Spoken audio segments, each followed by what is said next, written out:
So I have a friend that just called me the other night, got a new turntable, got everything set up, followed the instructions, and he calls me because the audio when he plays a record sounds horrible.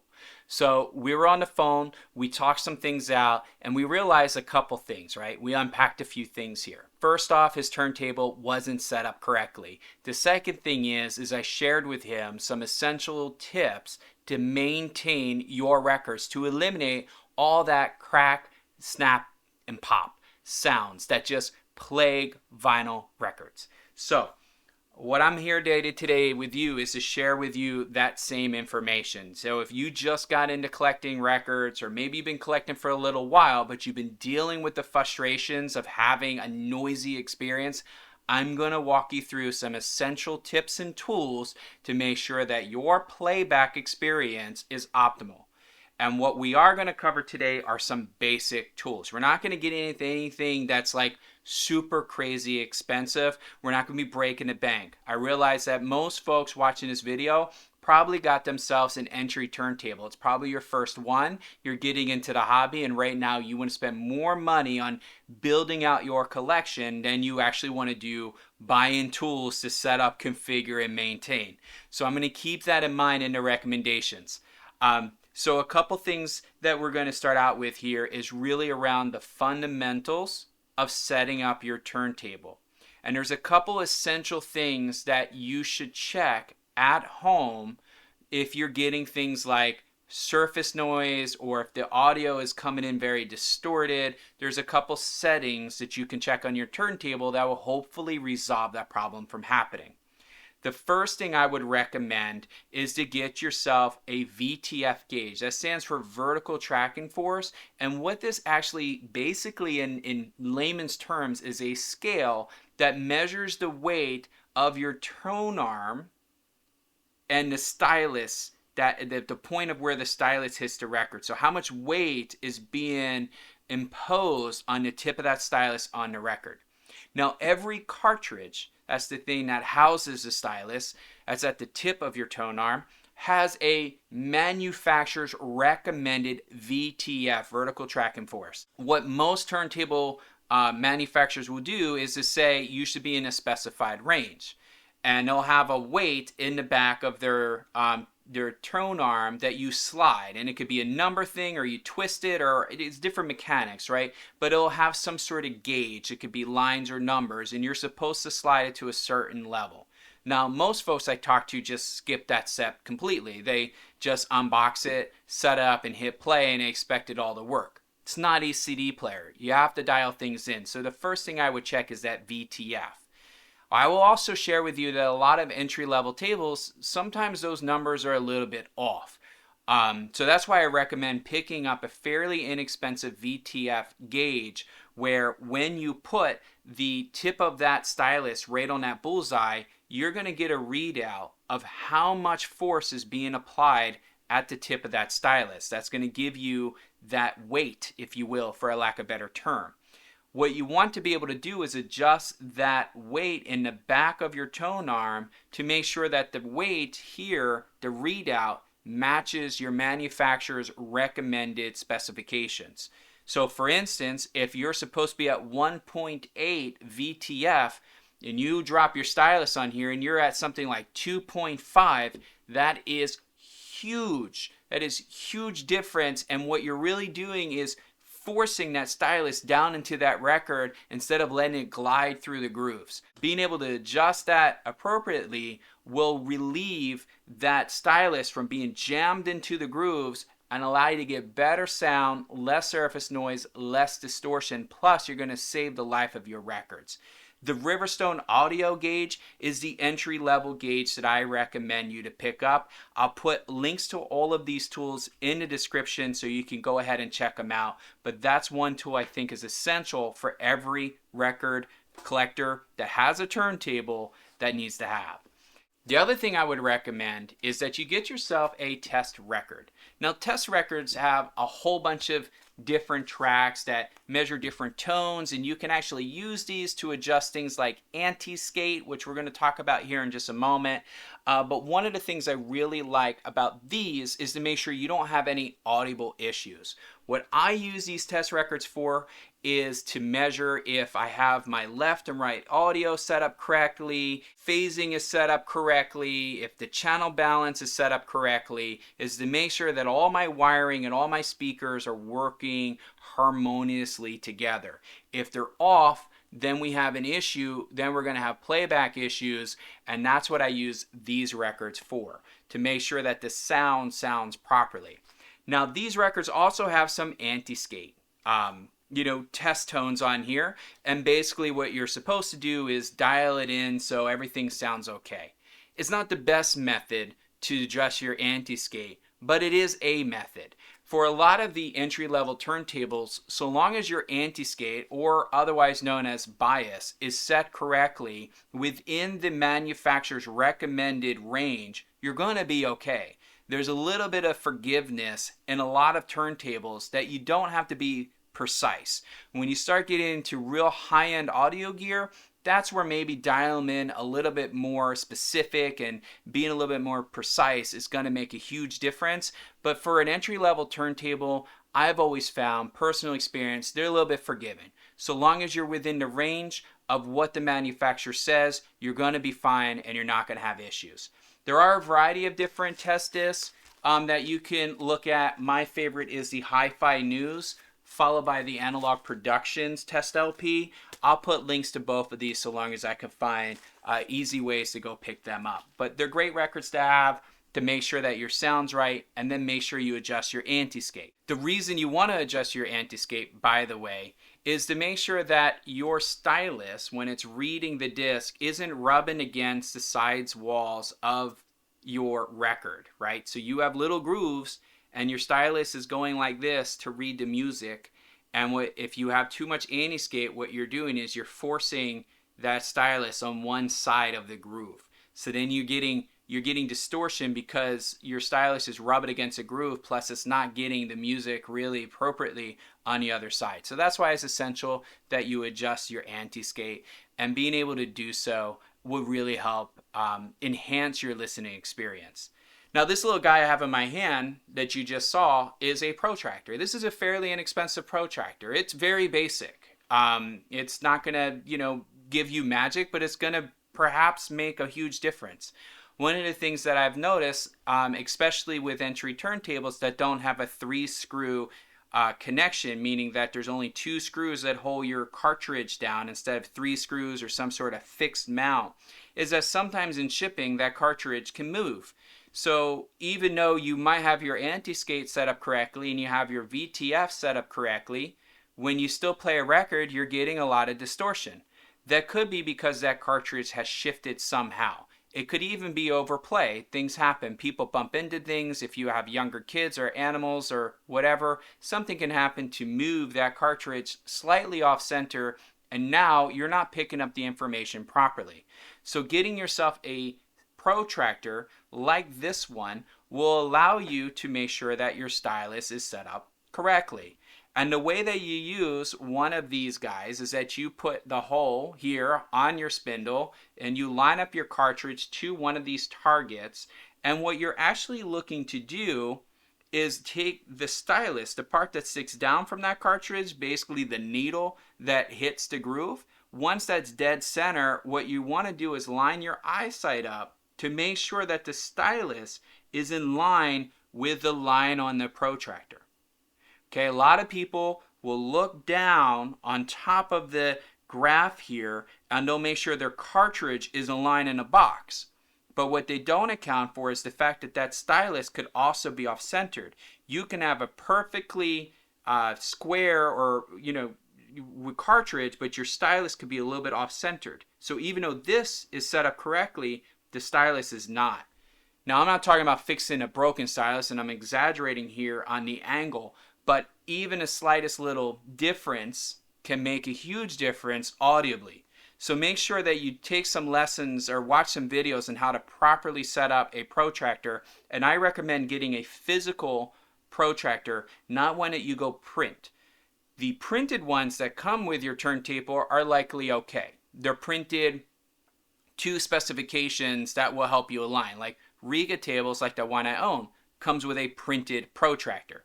But if you don't have one of those, do yourself a favor, spend a few dollars, get you one that's going to last you a lifetime, where you don't have to worry about print variation because your printer's reading a graph differently or wrong or prints different, whatever, right? Like you just don't want to deal with the sizing issues or differences that your printer will do when it prints a piece of paper. Buy one, have it, keep it. This is portable. You can go help solve some of your friends. You take these two things, you can go help solve so many of your friends' problems with their turntables, and they'll adore you forever. So two great tools there, plus the test record, plus your anti-skate. If you get those things dialed in, you make sure you have good sound, that you don't have your channels crossed, that left comes out of left, right comes out of right, and that your center sound sounds center. You make sure you have your VTF set up correctly, your anti-skate set up correctly, and your protractor, your cartridges aligned, you're good to go. Now, is there an order to all that madness? There is, and I almost kind of did it backwards. You really want to get your protractor set up correctly. Make sure your cartridge is aligned. Get your weight set correctly. Get your anti-skate dialed in, and then run your test record. There are the things that I would do in order to make sure your turntable's set up in a way that's going to play records the way that they're meant to be played. Now, you get yourself a new record. We've all been in this situation, a brand new record. You crack the seal, you pull it out. It's got dirt and debris all over it. And you know that the moment you put your needle on that, first off, you're thinking, God, is this going to gunk up my stylus? The second thing you're thinking is, this is going to sound like crap. And you're wondering what you should do. So what you do is you grab the bottom of your shirt and you wipe the record. I'm just kidding. It's not what you do. With some simple tools, you can go ahead and get that record clean. I have a couple recommendations here. The one thing that I always recommend every collector get is a nice brush. You get yourself a nice brush with a little bit of solution, good solution, quality solution. Not that junk cheap stuff that you see on Amazon that will leave debris and crap on your records. I'm not talking about that. I'm talking about nice, good, professional solution with a good brush. This stuff here by Groovewasher, this is one I recommend. The G2 solution for daily maintenance, and this beautiful walnut looking brush here that you can go ahead and clean these. You can change them out to different brushes if you want.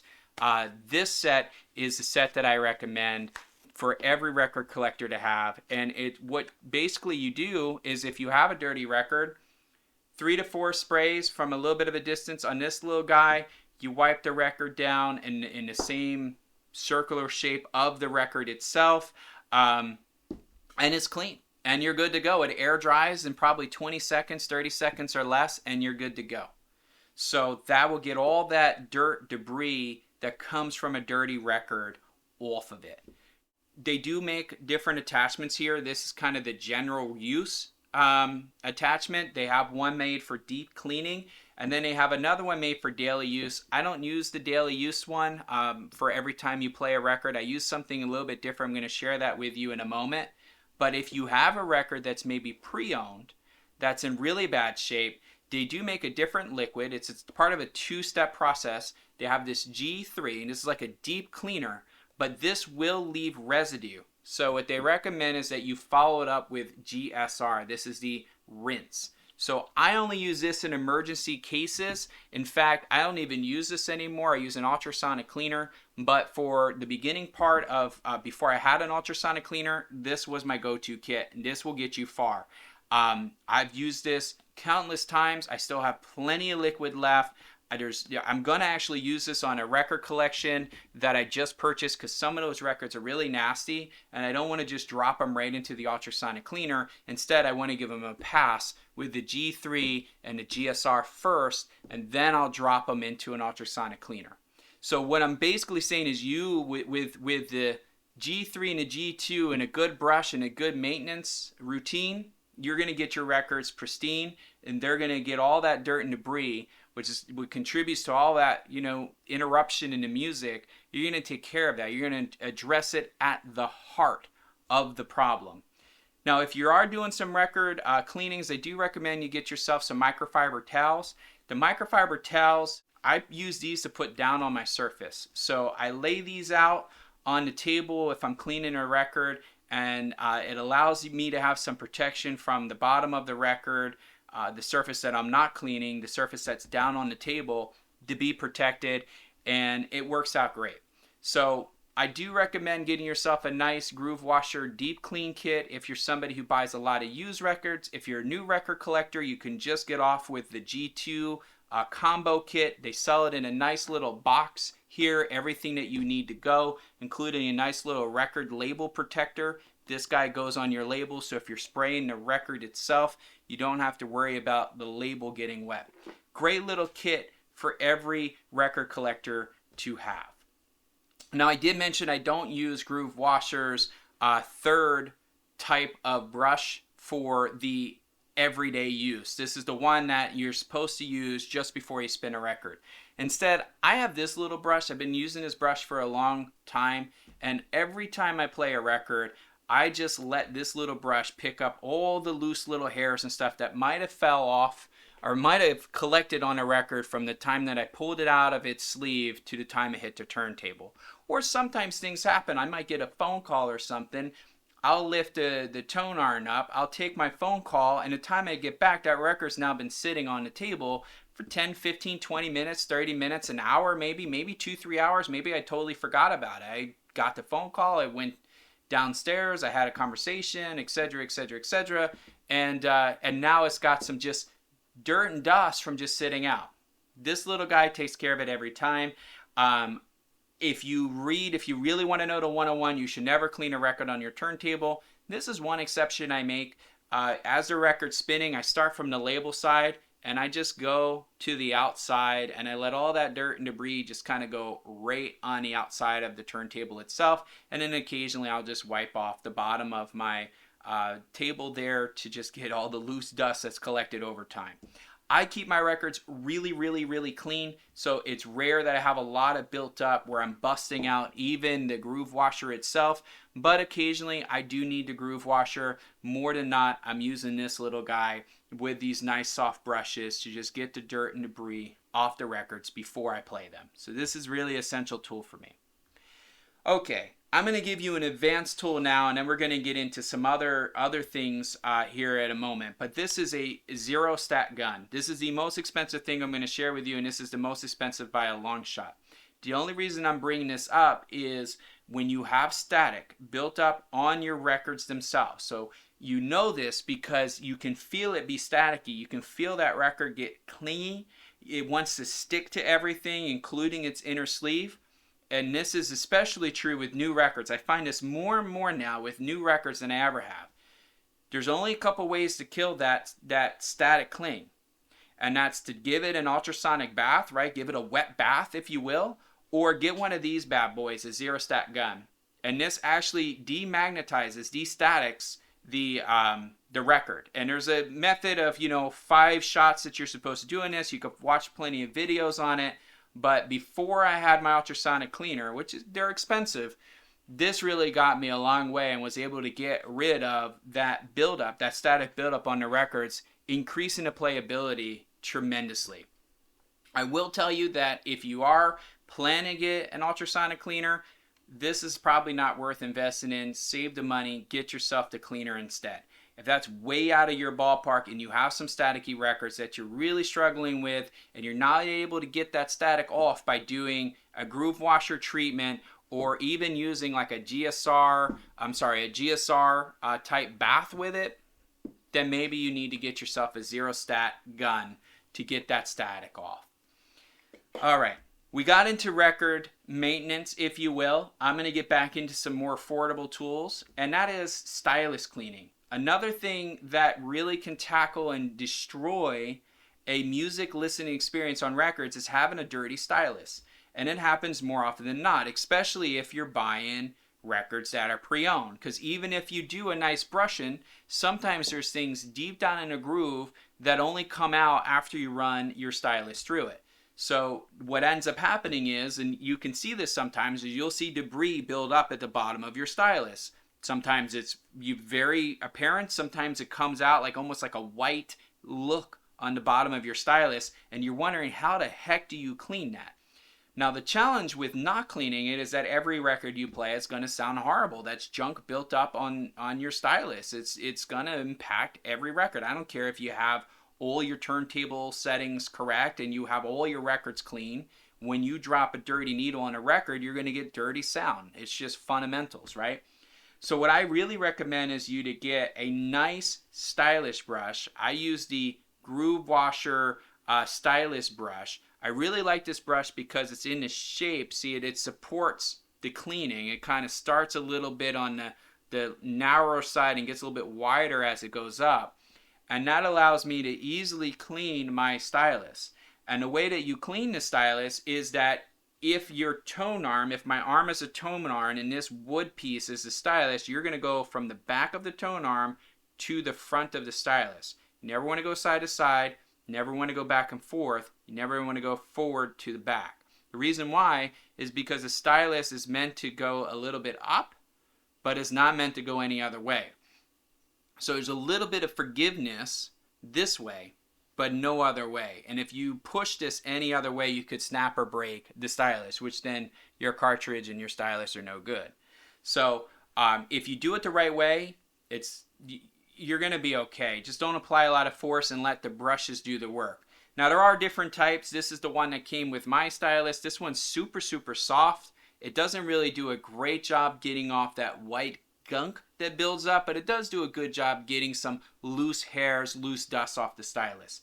You also have these really, compact brushes. I use ones like this for if I need to do a wet cleaning on my stylus, which is a little bit of advanced. It's like a 102 thing. We're not going to really cover wet cleaning today. There's other choices for that too, like an ultrasonic cleaner for your stylus. We're not going to get into those, but if you do need to do a deep cleaning, having something like this is helpful. But for you starting out, if you're looking for an essential stylus, this is the one I would get. This one from Groovewasher is the stylus brush I recommend. If you have this, you get yourself the GS2 and your turntable set up good, and you have yourself a nice brush and a little brush to do beforehand. Those things are the most essential tools. If you got that, you're good to go. I mean, I'm just being honest, right? That's it. It's not the end of this video. I have more things to share with you, but that's going to eliminate all of those sound issues for the most part. Now, what it won't solve is a bad record. Sometimes records are just pressed badly. They have surface noise. Picture discs are notorious for surface noise. A lot of times your 7-inch records, they're not pressed to quality. They're not going to sound that great for the most part. Maybe the newer ones will, but definitely not your classic ones. So there are elements that no matter what turntable you have, no matter what stylus you have, no matter how good it's set up, how dialed in all the settings are, no matter how well your maintenance program is, certain records are just going to sound bad. That's why it's good to do research on record pressings. Now, there's apps out there like Discogs where you can learn about that information. Maybe that's a good follow-up video to talk about some apps to use. If you would like to learn about some apps to use to maintain your catalog, and also some cool apps that you can leverage to make sure you can track all the different listenings that you have of your album. So every time you listen to a record, you're logging it, almost like what you would do in streaming to see how many times you played a song. There's tools out there like that, and if that's something that interests you, if you want to get more into tech side of it, of what kind of geeky tools out there to enhance your experience, let me know in the comments below, and I'll be glad to put the video. I'd like to at least see 5 people interested for me to put a video together for that. Okay, one other tool here I'm going to share with you before we get into some additional things around preserving your records is that an essential tool, if it doesn't come with your turntable, is to get yourself a 45 RPM adapter. Now, if you've ever seen those records, the 7-inch records that have the big hole in the center, and you're wondering how do you play them, well, you need an adapter. There's all different types of shapes and sizes of, well, there's not different sizes. There are all different types of shapes of adapters that you can choose from. Some of them have funky little cuts and designs in them. Some look like ninja stars. This is the Riga one that doesn't come with the turntable, but it's the same brand of the table that I have.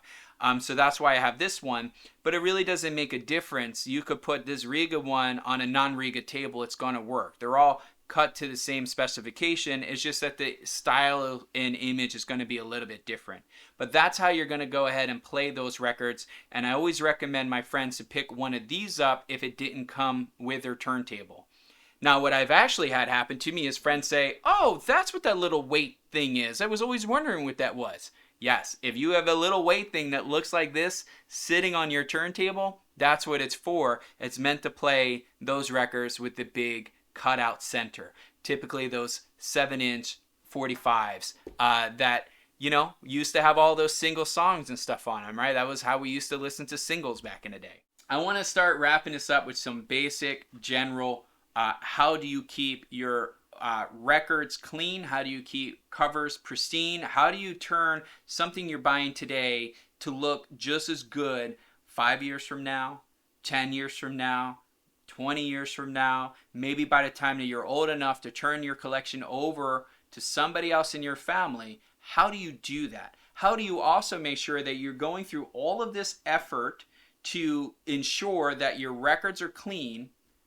How do you make sure they stay clean? How do you make sure that that level of effort is preserved? And there's two things that I would recommend that you invest in. The first one is get yourself some outer sleeves. These outer sleeves preserve the quality of the cover of your records. So what they do is they go on the outside of your cover, and when you slide this record in and out, or when you handle it, you're eliminating grease being transferred to the record. You're eliminating scrapes and wear and tear on the record from it sliding in and out of your shelf all the time or sitting there getting jostled around. This is basically, if you're familiar with paint protection film in the automobile world, this is like paint protection film for your records. Now, there's a lot of different ways that you can store your record covers. A lot of folks like to put the opening towards the same opening of the record itself, so therefore you never have to actually touch the cover. You can just go right in and pull your record out, or slide the record out if your inner sleeve also is faced in the same way.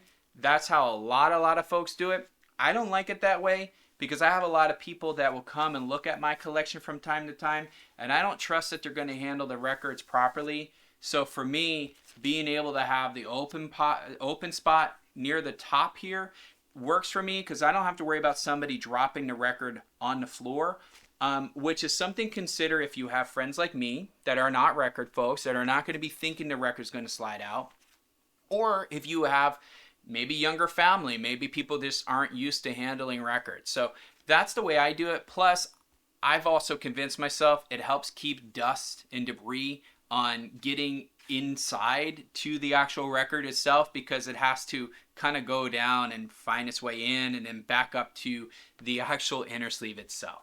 So get yourself some nice outer covers, or outer sleeves is what they call them. There's a variety of ones that you can pick up. The ones that I've been really happy with are ones from Amazon, called From Invest From Vinyl. This is the name of the brand. They're the ones I've really liked. They work on a lot of gatefolds. I rarely have issues where they don't fit a record. They work for 98% of the albums that I purchase that are not box sets. So they're the ones that I like to use. Now, the second sleeve, protection sleeve that I would recommend is get yourself a poly-lined inner sleeve. I like these ones from Square Deal. Again, you can buy them from Amazon, but what these do is they protect the record from any sort of paper scratches, from dirt, from debris that can happen from having a record put into, you know, your sleeve. If you have those hard, thick cardboard sleeves, or if you have paper sleeves, every time you're sliding that record in and out, what you're doing is you're putting micro scratches in. If you look at those records and you look this way and you see all these like hairline scratches in them, most of the time that's because of the inner sleeve. It's not that the person's beating up the record or dragging their needle all over it. It's because that record's sliding in and out of a paper sleeve, and that paper is causing that plastic to be scratched. You're not going to get that with the poly line, okay? It's going to protect it. You can slide this in and out all day. It's not going to get marred. The other thing I really like about these square deals is that they cover the record pretty narrow here on the sides. So if you do get a record that has a printed inner sleeve, you can usually slip this polyline archival sleeve, as they usually call it.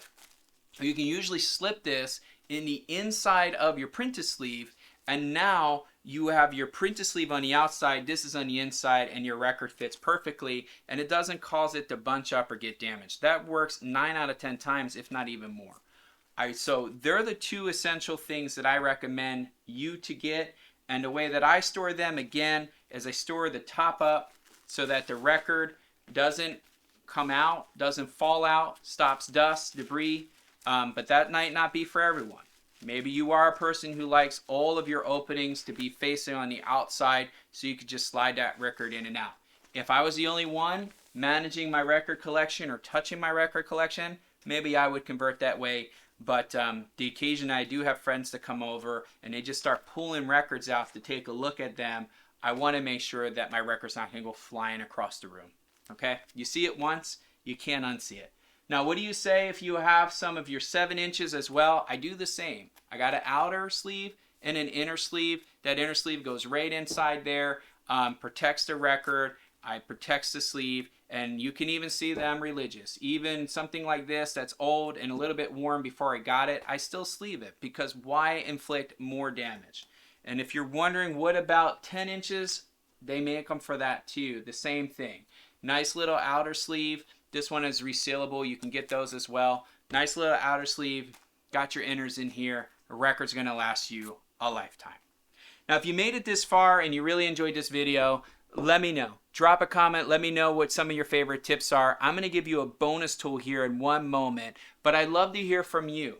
Has this been helpful? Are you experiencing these challenges? Are there different challenges that you're experiencing that you would like to talk about, that you would like to see a video on? Do you want to see more advanced tools that you can use to set up your turntable and maintain your records? I'm happy to get into that as well. So if you made it this far, I'm going to give you a bonus tool here, something to share with you that I think is really essential to have in every record collection, and that is this. It is I would call it a spindle screw, but it is designed for records.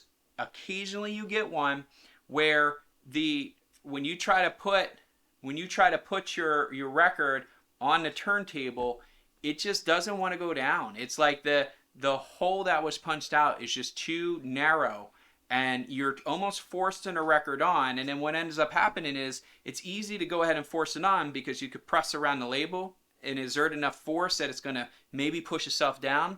But then after you spin that side and you go pull it off, you realize that you're almost going to break that record in half trying to get it off, right? And you're doing this kind of, walk the ladder kind of approach to get the record off.